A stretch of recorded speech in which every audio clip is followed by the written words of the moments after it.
right now? Let's go. There you go. Major conflict. Your microphone, you're talking. Saturday, I wouldn't have been able to get. Okay. History is a clock that people use to tell their political and cultural time of day. It is also a compass that people use to find themselves on the map of human geography. Yes, Dr. Clark. History tells of people where they have been and what they have been, Yes. where they are and what they are. Yes. Most important, history tells a people where they still must go, what they still must be. Yes, sir. The relationship of history to the people is the same as the relationship of a mother to her child. Yes, sir.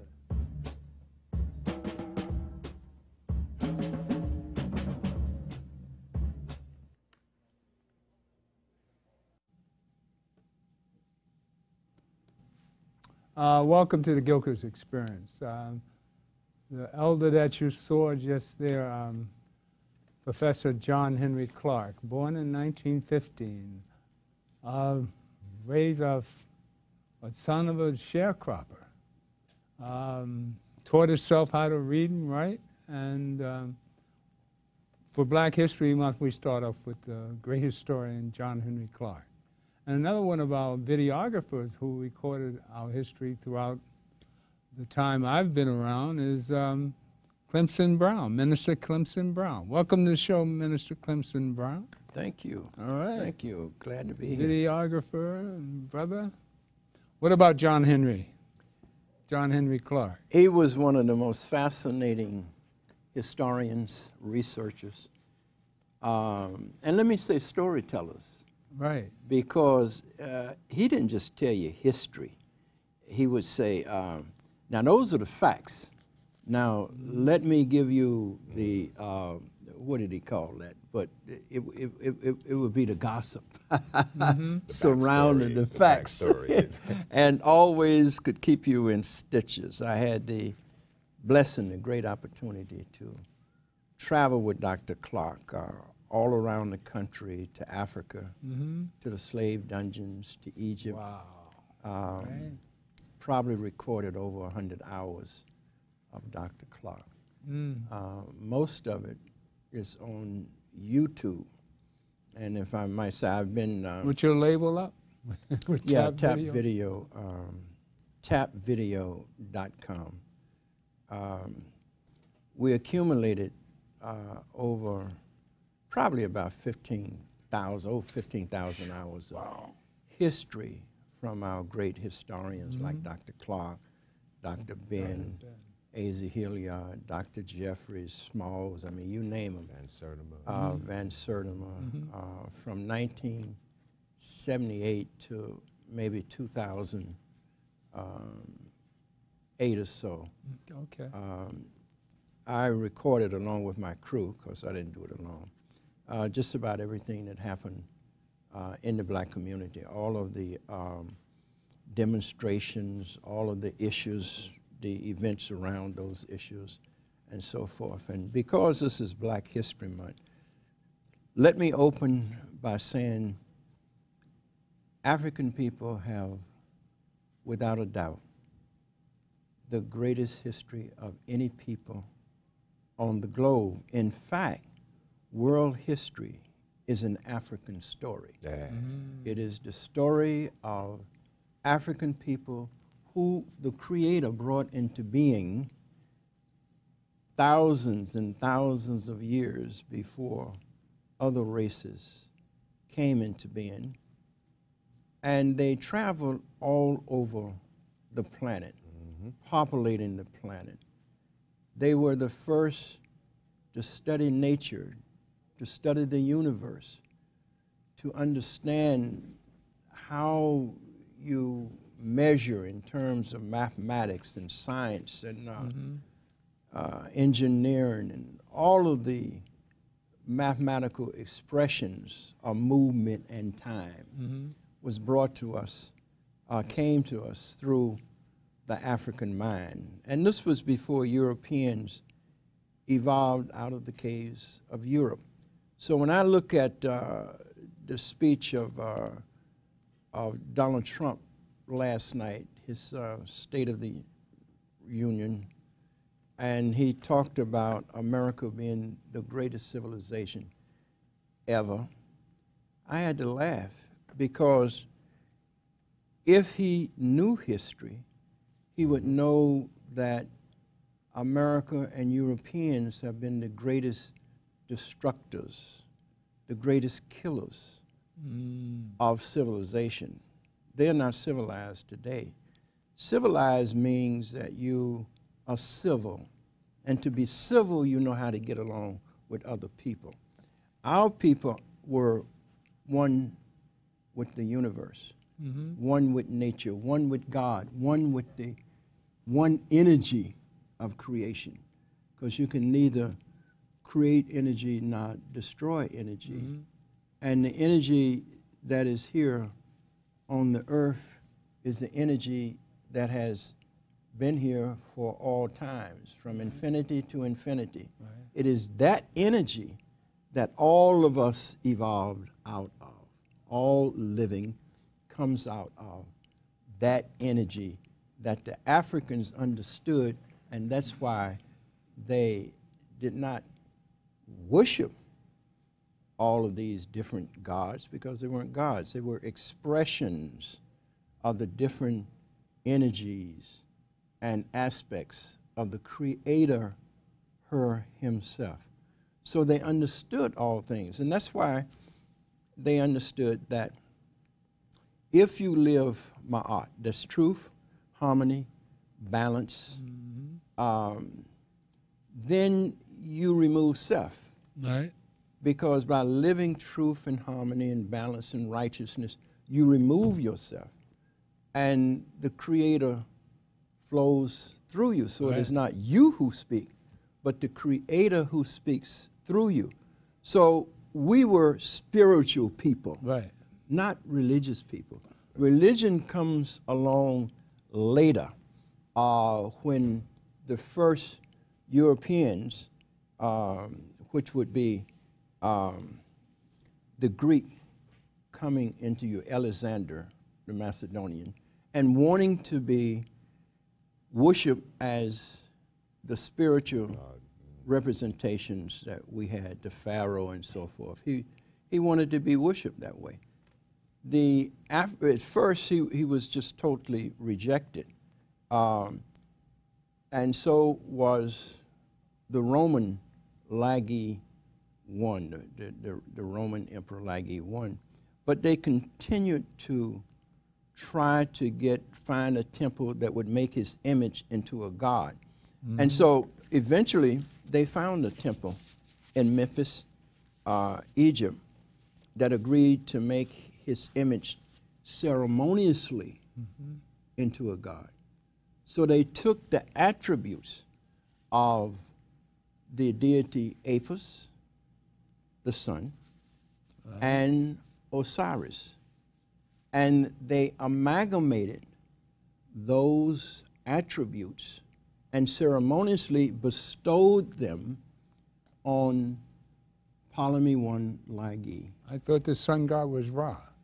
Yeah, Ra, but Ra is representative also as the bull. And so, because, you know, you will find that there are images, more than one image, that represents or express a similar entity. Ra, the sun, because the sun is the most visible image in the sky. And it is Ra that pulls, or the energy of Ra that pulls life. Without the sun, there is no life.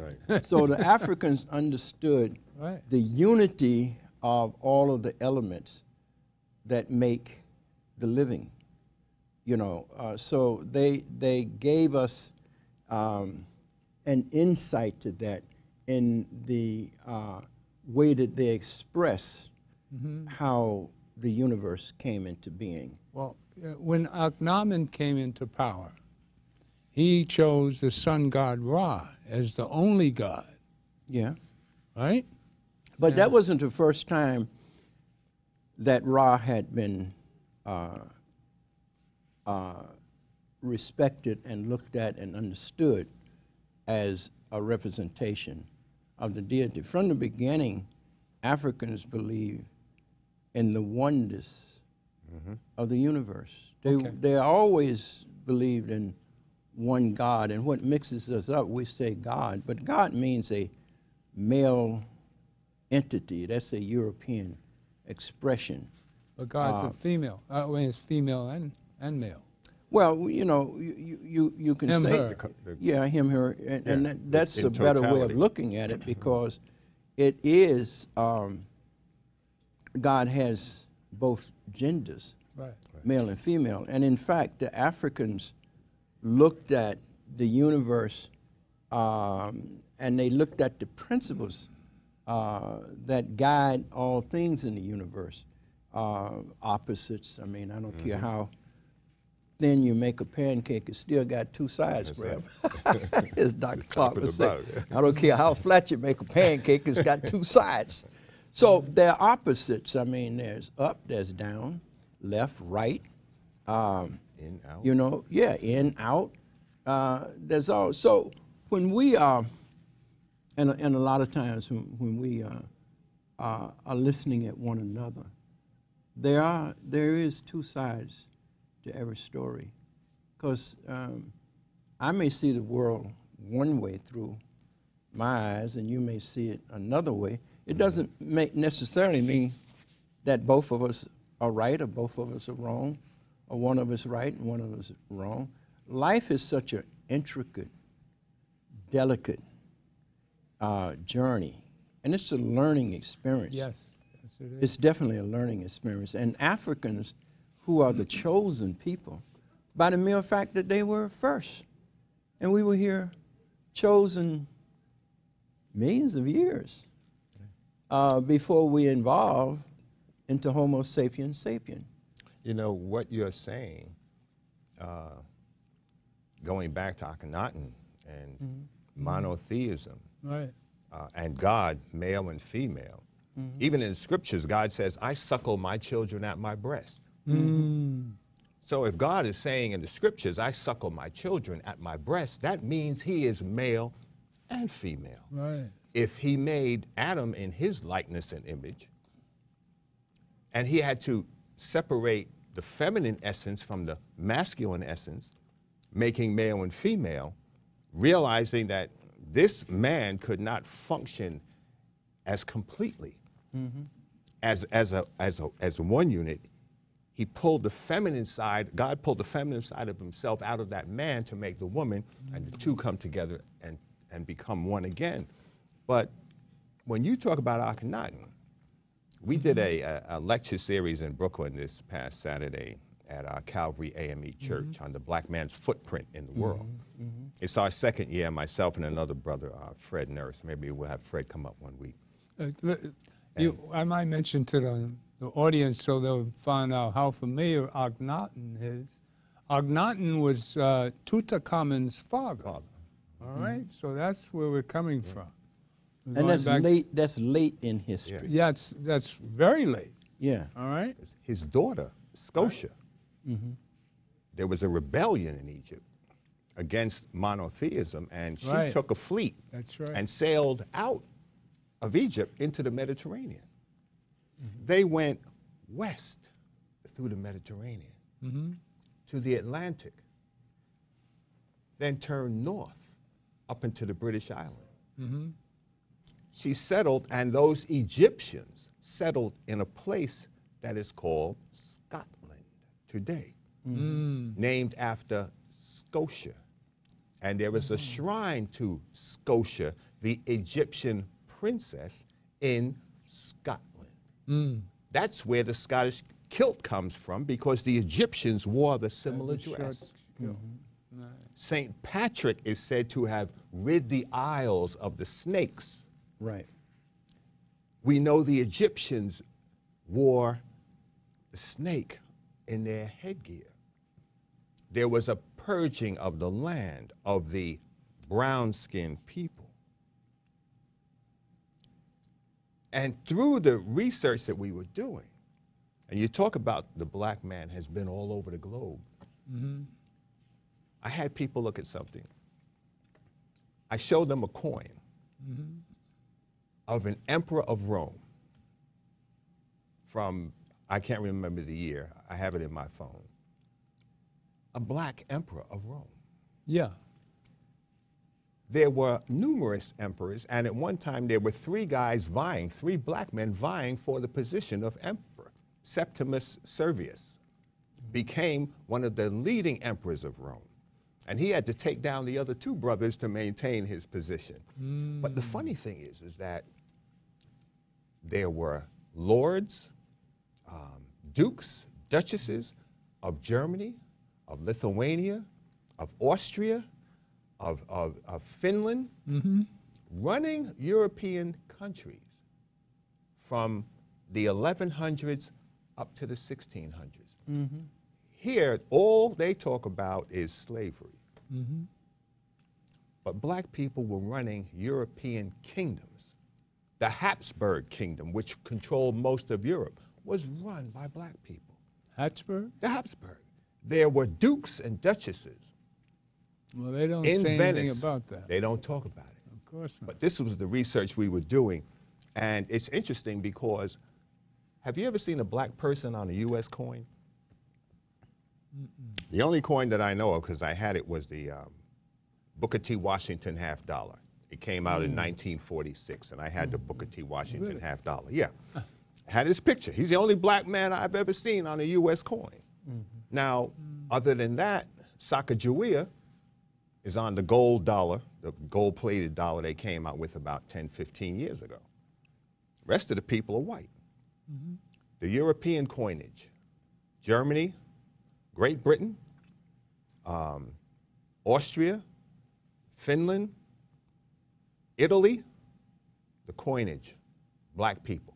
And not just in the features, right down to the nappy hair. On the coinage going back to the 1st century and before the Christian era. Coins. You don't get your picture on a coin in any country unless you're somebody of some nobility, especially in that time. But it was interesting doing the research. So now we're looking and we're seeing, well, black people, the emperor of Rome, numerous black emperors of Rome. You don't hear about that. The black popes in 199 AD, coming forward, 3 black popes in that period. But Graham, Let's go, let me play this one piece. Play number, I believe it's number 3. And we'll come right back. You have number 3 ready? You play that for me?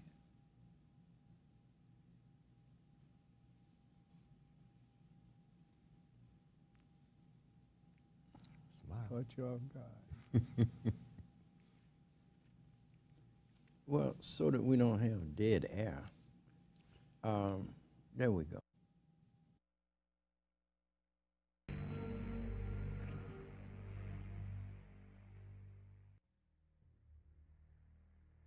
You know, when you look up at the stars at night, they become far more interesting when you know what you're looking at. This is the Orion constellation, named after the giant super hunter of Greek mythology, the son of Poseidon. It is an area in the sky that has drawn quite a bit of attention from ancient people around the world. But why? Why is that? Not to mention the star series. There are monuments. You know, they just keep finding these pyramids everywhere. They're in the deserts, they're in the jungles, they're in the mountains, in the Arctic, in the oceans. They're all over the place. And when you look in Mexico, when you look in Egypt, you think, why would someone build these structures to mirror this constellation Orion? I mean, is this the answer to the question of who constructed them? Did you notice, folks, there are a lot of discoveries being made right now, and old tales of the ancients are coming back to life. What we used to call science fiction and ancient folklore seems to be making its way into our reality. So let us take a closer look at this constellation, these structures, the ancient Egyptians and the beings they believed to be the gods of Orion.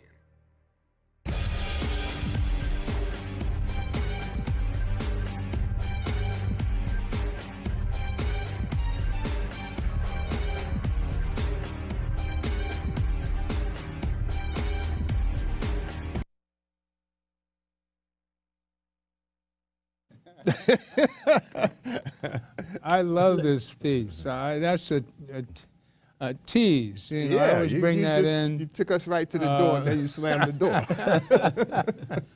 The whole thing about where the gods came from. The Dogons. This leads up to the Dogons. Yes. But just in talking about the pyramids, and who built we will find that those pyramids are probably at least 20,000 years, if not older. More than that. More than that. And as I was saying before, because African people were the first, and if you can just imagine that we got up as a people, because we, you and I, carry the same blood that those ancient African ancestors. There's no new blood. Same spirit. And the only way you will get that same blood, spirit. Same blood and the same spirit. Same blood, same spirit, same cells, same energy. Because we're talking about the energy from the Creator. Right. All of this connected. So when people say that, you know, I went down to the African American Museum of Culture and History in Washington, D.C., the Smithsonian, but it only starts with slavery. And that's like beginning a tree without roots. And people would say to me, but we're talking about African American history, and they're dealing with African American history. But we were Africans before we came here. So if you're just going to cut off million years of who we are, and you're going to start history without us knowing who we are, I mean, that's racism, and that's the problem that we are having in the school system. That's why Trump can get away with his racism, and all these white folk can get away with their racism, is because they don't know their history, not African history, and African people don't know their history. But history, as Dr. Clark said, is a calendar that tells you where you are. That's right. In the scheme of things. That's right. Where you've been, where you got to go, what you are, and what you must be, what you must become. History is everything. It's the pathway that has made us what we are. And it's like, you could be a billionaire, but hell, if you don't know anything about being, that you are a billionaire, somebody just come in and take your money and take it, because you have no claim to it. You're disconnected to it. And that's what has happened to us. We are disconnected from our history. Well, you know, one thing about Donald Trump is Donald Trump, those of us that understand who he is, that actually grew up underneath the same environment he was raised in. You know, he's a New Yorker. He's raised privilege, and doing all the time that I've been exposed to him, he's been a slickster. I mean, he's been a New Yorker, a Manhattanite. Well, he came from Queens, but he came, you know, he's a slickster, a New York wise guy. I mean, it's nothing wrong with that. That's what Barack Obama called him, a bullshitter. Yeah, New York is full of them. I mean, you know, I was raised around people like Donald Trump. In the 70s, that's all I hung out with. You know, I was corporate at the time, and I went to the Plaza for lunch, and it was all game. That was success. The Palm Court. Yeah. Palm Court. Right. That's at the Plaza or the Hotel. Oak Bar. The Oak Bar. Yeah. You know, and you drank martinis at lunchtime and then go back to work after lunch. I was a salesman, so I hung out. But, I mean, that was the life. I mean, you walk down on St. Patty's Day with a beer in your hand and nobody said anything to you. That was New York. I mean, not too many places like here. I mean, to get away with that. I mean, we used to walk down smoking a J in the 70s, right in front of St. Patty's Cathedral. It was open season in New York. And this is what Donald Trump is a product of. So it's not hard for us in New York to understand him. Now that he's where he is through bull BS, he's bull BS his whole way throughout life. Like we listened to him last night, what did we hear? Nothing but BS. And he's been successful at doing that all his life. So how do we expect him to change? He is the poster child of a con man from New York. And also of racism. Oh, well, you can't fault him for that. At one time when it was hip, he wanted to be black. He said, yeah. Don't you during the boxing era? Well, during the boxing, 89, as always, 88. You don't believe what he says. He never wanted to be black. He never wanted to be. He wanted to hang out with the hip black hanging people. out. There's one thing with white people that I wish I had the piece I could play it for you. We've heard that stupid statement that he made. We've heard that before. Yeah. But, you know, a lot of white people, they're trying to be hip. But when it comes down to it, when it's time to go back to their neighborhood, when it's time to go back to mommy and daddy, trust me, they're going back there. They ain't staying with the homies, all right? Donald Trump never wanted to be black. Well, what he said, let me give you an outlook. A black man has the best opportunities. That's the biggest BS in the world. But at the time, that's how he thought. That wasn't how he thought. He was saying that to cater to the person in that interview and to have people thinking, oh, this guy's really liberal. No, he really, what he was saying, it was, if he had to start out today when that was in that That's interview why he wasn't renting apartments to black people, right? Well, we know what his father did. And but what we're he was talking about doing. a place and time when it was more advantageous, he thought, to be black in order to get all the advantages. Trump never wanted. What advantages? He went to You remember Wharton, that piece? I wish all, I had it here. That guy. Then you get my Once trip. again, you know Winston, there's nothing he says is to be believed other than his name. Everything out of his mouth is a lie. Now, can I try to get back to something you said when you were talking about the different Africans who were popes and, but the story that I began telling you with the Greeks to Roman Lagi, Ptolemy Lagi I being made into a god, which is what Africans did. And we were talking about the difference between spirituality and religion. So they, and I want to lead up to the part where you are talking about the different popes in ancient time. Because all of this temple that agreed to make Ptolemy I Lagi's image into a god, this temple was Melkite Coptics. Of course, the Egyptians were African people. So it was African people who created this Serapis by taking the attributes of the African deities and ceremoniously bestowing them on Ptolemy I Lagi, and they call him Serapis. Now, his temple, they created a temple for him, and it took 900 years from the time the Africans created him for him to become Christ, Jesus the Christ.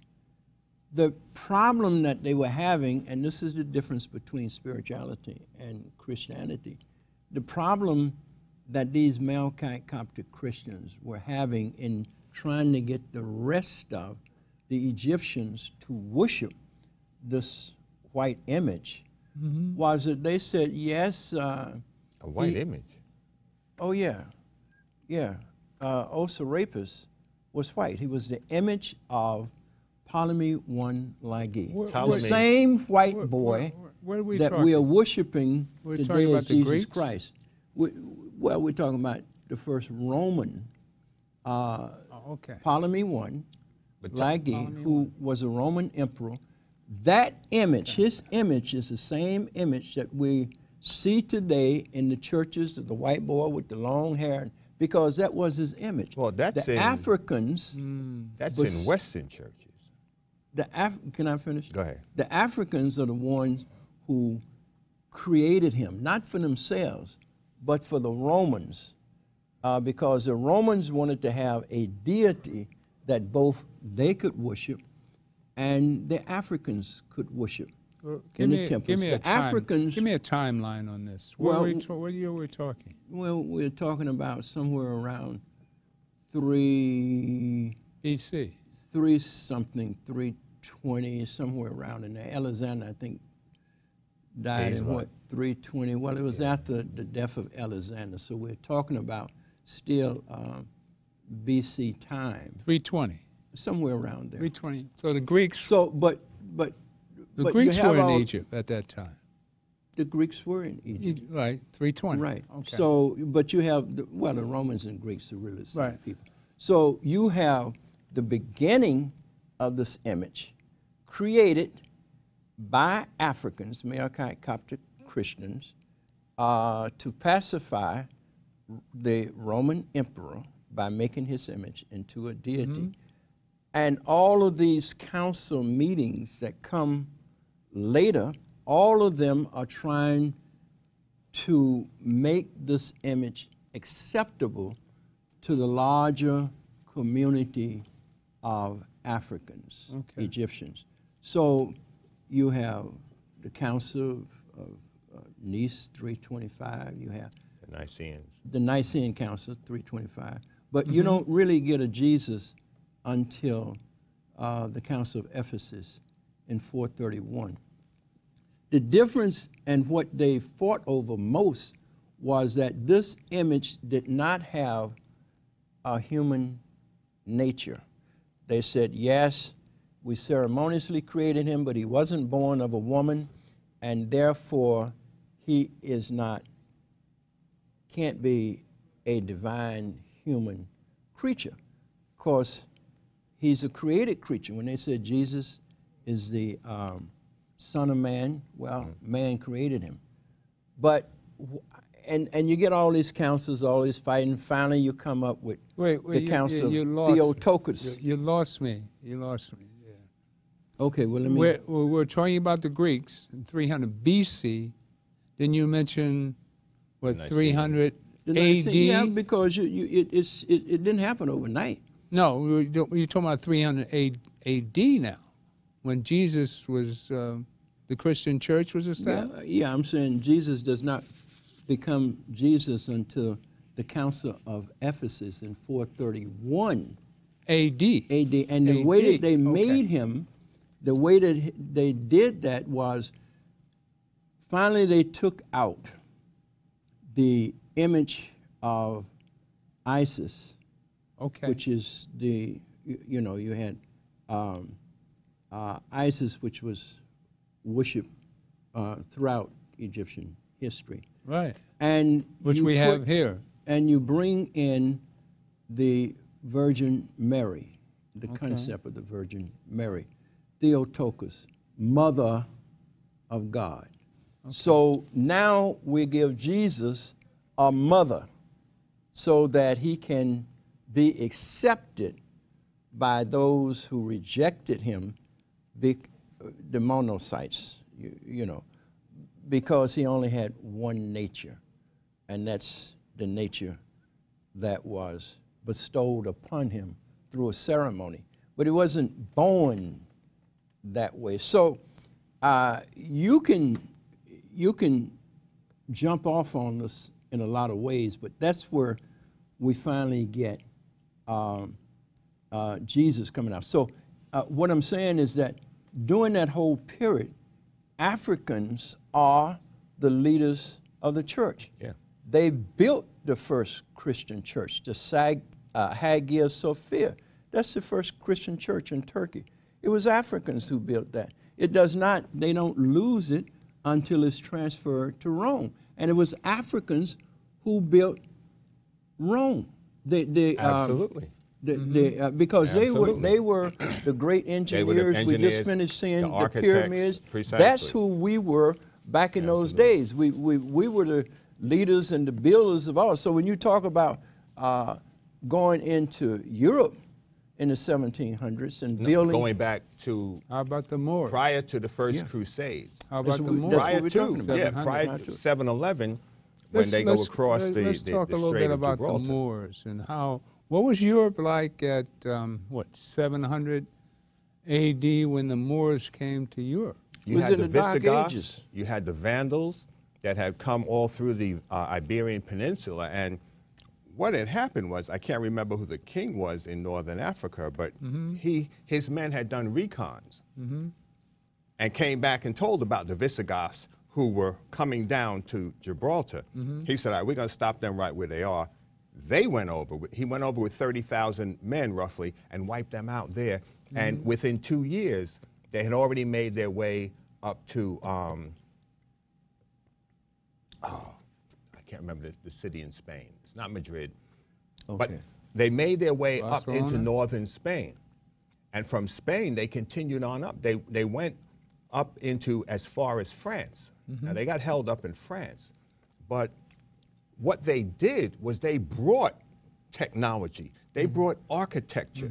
When you look at the influence, and it's the same thing in Venice. When I was in Venice at the Cathedral of St. Mark, when you stand before this massive cathedral and the terrace going around it, it looks like a mosque. The temple has red and white, blue and white, green and white, black and white marble, and pink and white marble. The architecture is Muslim architecture, but it is a Roman Catholic church. The Moors came in, not only settled, but even after they were pushed out, they were given, and they were there for over 700 years.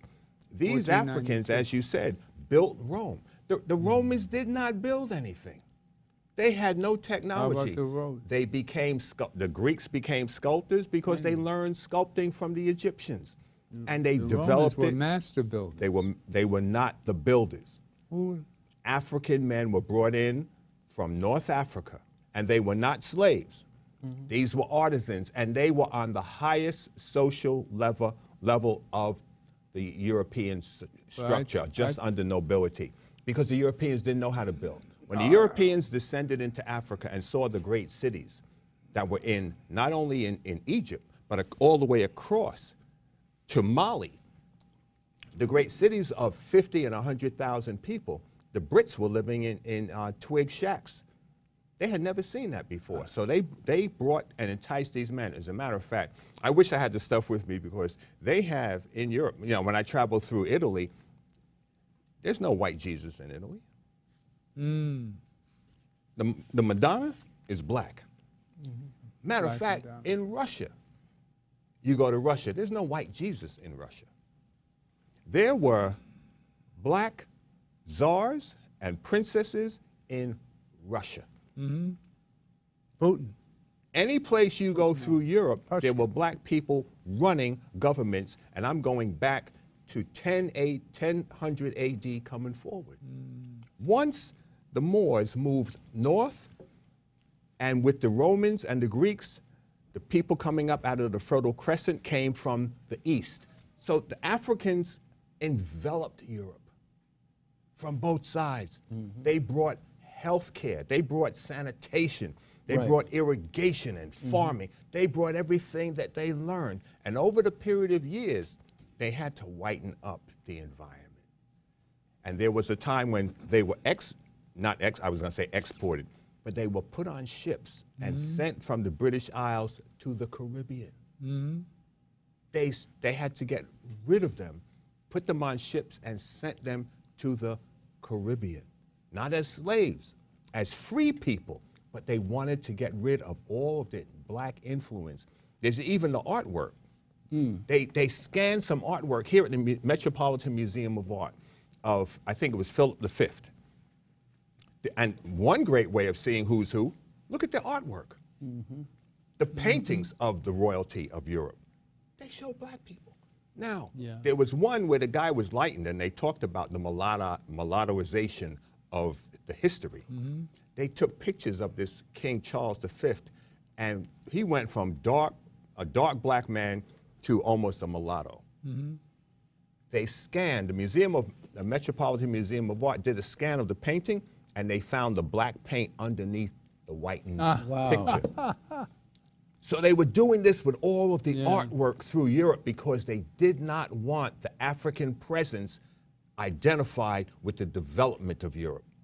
And this is something I've been studying in the last few weeks. Maybe we'll do a show on it, but it is unbelievable. And I have the slides just to see how influenced Europeans were. These are things we didn't know before. But Africans enveloped Europe, brought it up out of the ashes. Do you realize between 1011 and 1726, there were over 220 wars in Europe. 220 wars. Right. That is the most violent place on the planet Earth. Now, can I jump in? Because I just want to... Let's go to a roll-in number 5. Get 5 ready for me. Can I say this before we go? Because I was talking about the difference between spirituality and Christianity. I'm right here at the point, so I can jump over and make it. Spirituality is what we were born with. We are born oneness, the oneness of creation. We're part of it. It is what created us. It is what's in us. It's what we have naturally and what we relate to naturally.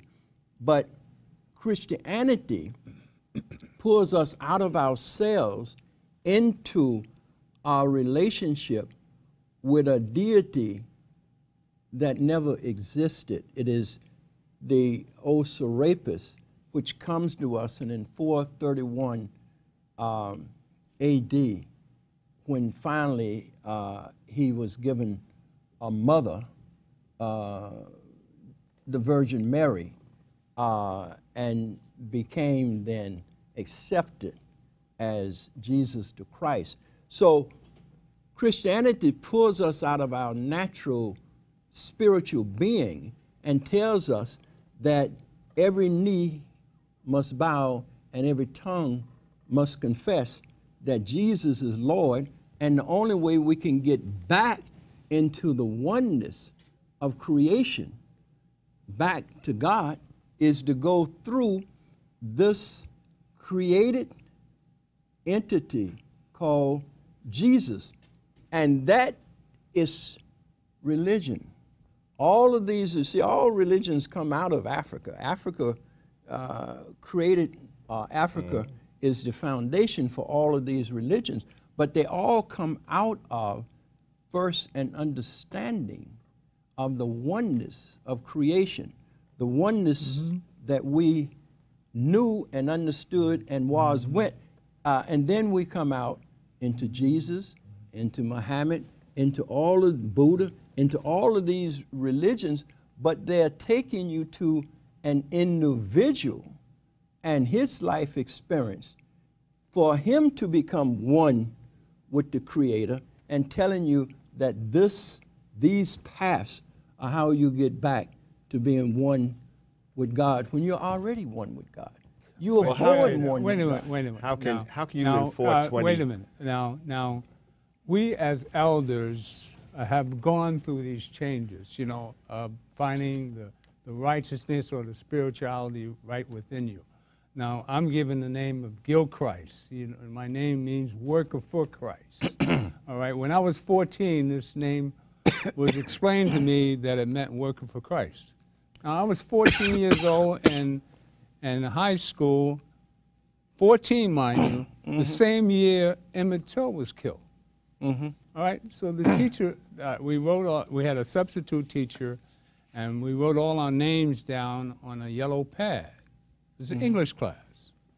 And I wrote my name down, and the teacher didn't know who I was, so she chose my name as Gilchrist, worker for Christ. It's an ancient English name, right? Gilchrist, stand up.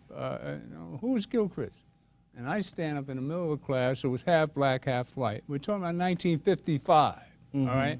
And that was the first time I felt so much attention, energy looking at me, like I was something special. Who is this guy here? And I was black, all right? And all the, you know, and you got to imagine what 55 was like. Yeah. All right? Well, you remember. All right. I do so too. I've lived with all this energy of being a worker for Christ.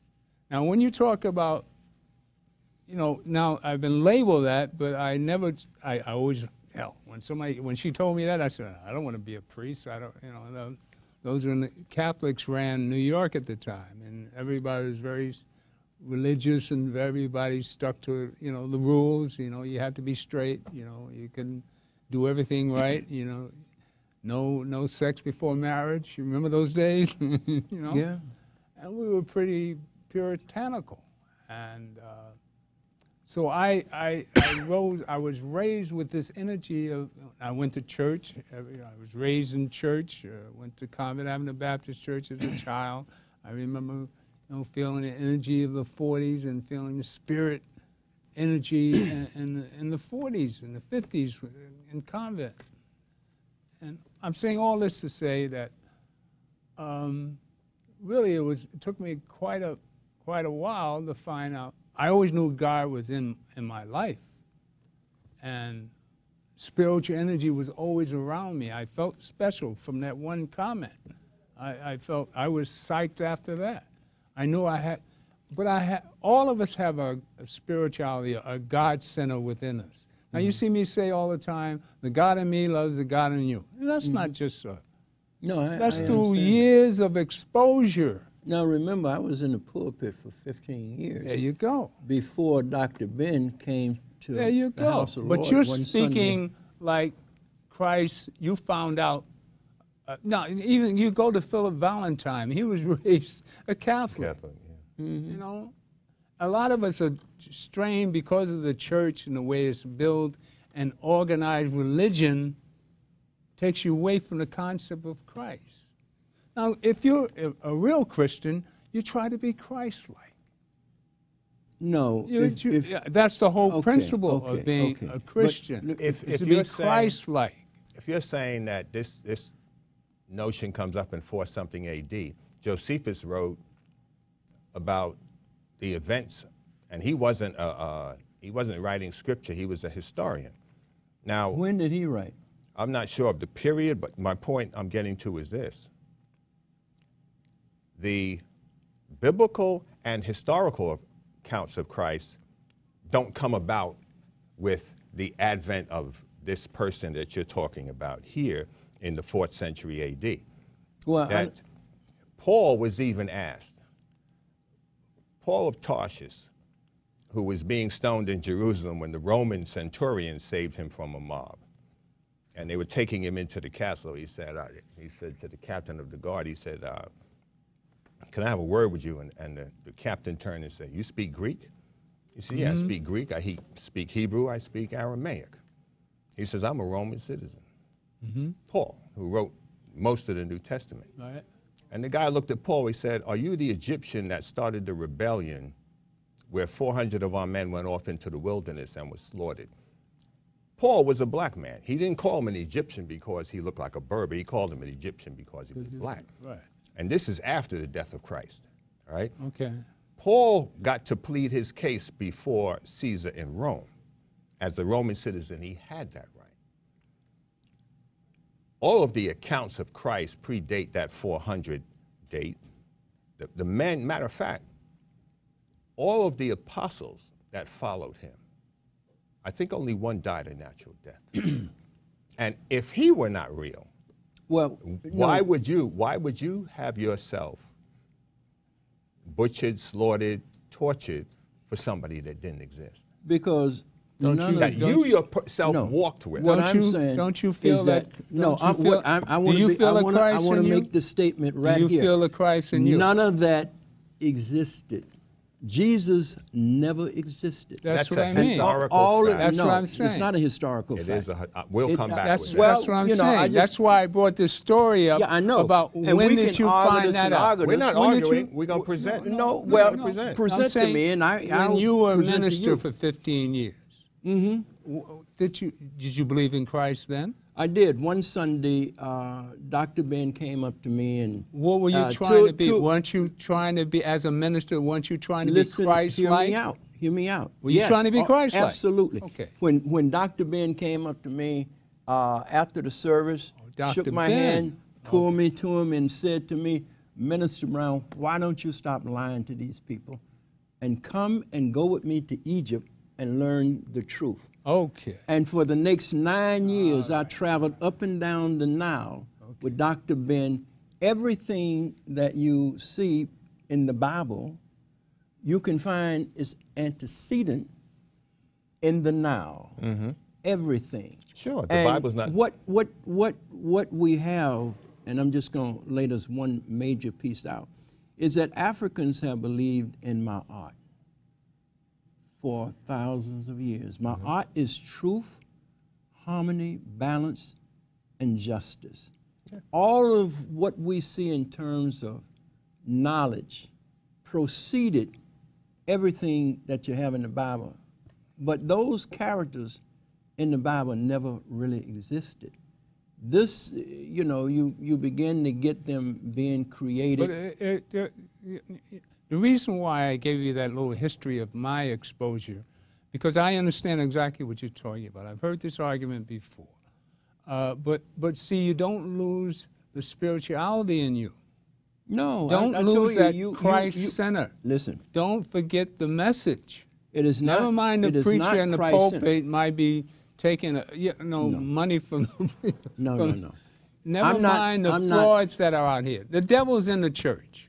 Look, All right. I'm not forgetting any of that. Matter of fact, Okay, I all still right. go. I still I just go wanted to church to make sure that and was enjoy part of going it. to church Okay. because I relate to the spirituality Okay. of the people and Don't in the people. misinterpret, but don't at the lead- same time, not knowing your history. When Carter G. Woodson said, if you control a person's mind, what they think, you don't have to worry about them because you know what they're going to do. If they come to the front door and there's not a back door, they will create one. And because we don't know who we are, and we don't know our history, and we come out of ourselves to believe in someone else, come out of ourselves, out of our spirituality, out of our oneness with nature, and we'll call it God because that's what we're calling. Everybody understand that. So we come out of our God-centered self to believe that in order to get back to your God-centered self, you must do that through a creature that is not even a spiritual entity, it doesn't but matter. one that we created. But when you're talking about in Clemson, 426 A.D. creating a God in 426. Why would you take that challenge on that you found salvation in your way of thinking?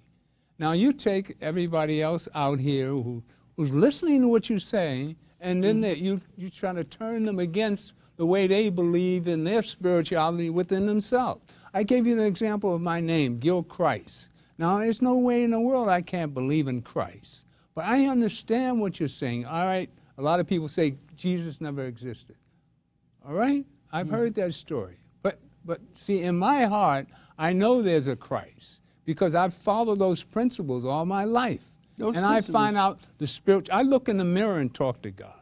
Yeah, I look in the mirror and talk. I don't even need church for God. That's what I'm talking about. But I've been in church forever. And I know the cons in church. There are cons in church. There are cons everywhere. Everywhere. But you got to look in the mirror and face you, the God within you. This is what I'm talking about, the spirituality in you. And this is what we talk about on this program all the time. Everybody out there knows, you might think that's game or whatever I say to you. But I really truly love the God within you.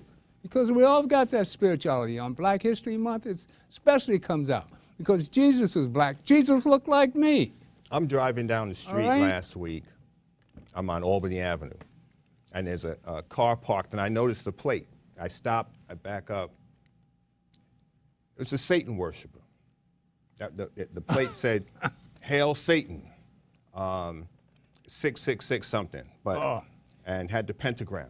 Right. That is the God of that individual. That's right. All right. Now, the God in me, the God in you, different gods. Right. They're not all complicit in the same thing. All right.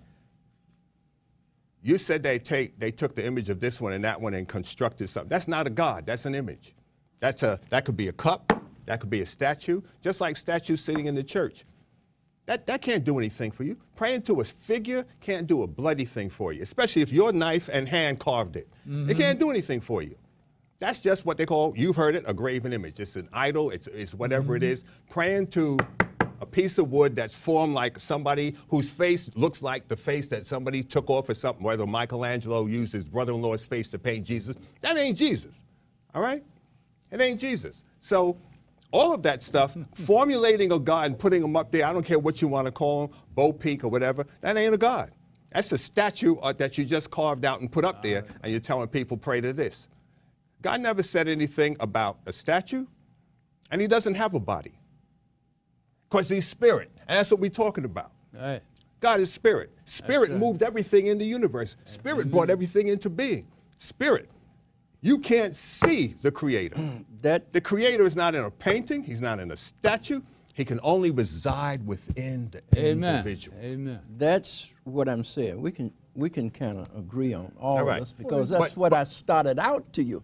But you can't come out of the spirit that is in you, that is the Creator, wait. Let me go and back. attach it Let me go back to to an that satanic individual spirit where the person and who's say worshiping, that is the spirit. Every When tongue that must satanic confess. spirit is manifesting through that person, you're going to have a different behavior pattern.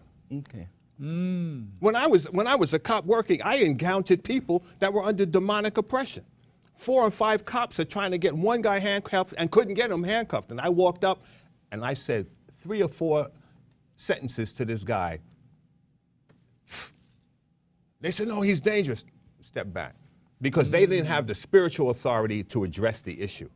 All right? Not because I'm all that in a bag of chips, but I understood and I had the capability to deal with it. And I walked that guy out of there without handcuffs. Oh, I can believe that you did that. And this is what I'm trying to say. That energy, once we begin to really know who we are and how we're related and oneness with the universe, we'll be able to change all of this landscape. Remember the firewalks we used to do? For us. And Remember with the that, Absolutely. Absolutely. Hey, see? Absolutely. The God in me still loves the God in you, even if it is a devil, all right? Now, but come out and Gilchrist, bring out the spirituality in you. And thank you for coming, and welcome to the beginning of Black History Month. We have more to come. Power to the people. God bless. Manhattan. And a minute more from the God in me loves the God in you. Amen. Absolutely. All right. And we'll get this together. The God in me loves the God in you. You got a nice handshake, brother. Hey. Like a farmer. My father was a sharecropper. You understand? Yeah, so was And my family. grandfather, Yeah. sharecropper. So, you know, I don't so have a that's the problem thing. getting down. I hope You gotta we can have continue this. you gotta have a Christ-like spirit. You know, see, the introduction to spirituality has to come through church. You have to bring in people come to church with a lack of belief in anything. They understand that demon that lies within them, that hate mongrel that's inside, and that's what you got to get rid of. You know, the church is a hospital for sinners. You come in there with a problem, and hopefully the spirituality of the gathering, where 2 or 3 are gathered, that's when the Spirit comes to you. Power to the people. We're gathered here, right? Peace. Power to the people. Yeah, that's All right. That's a trip.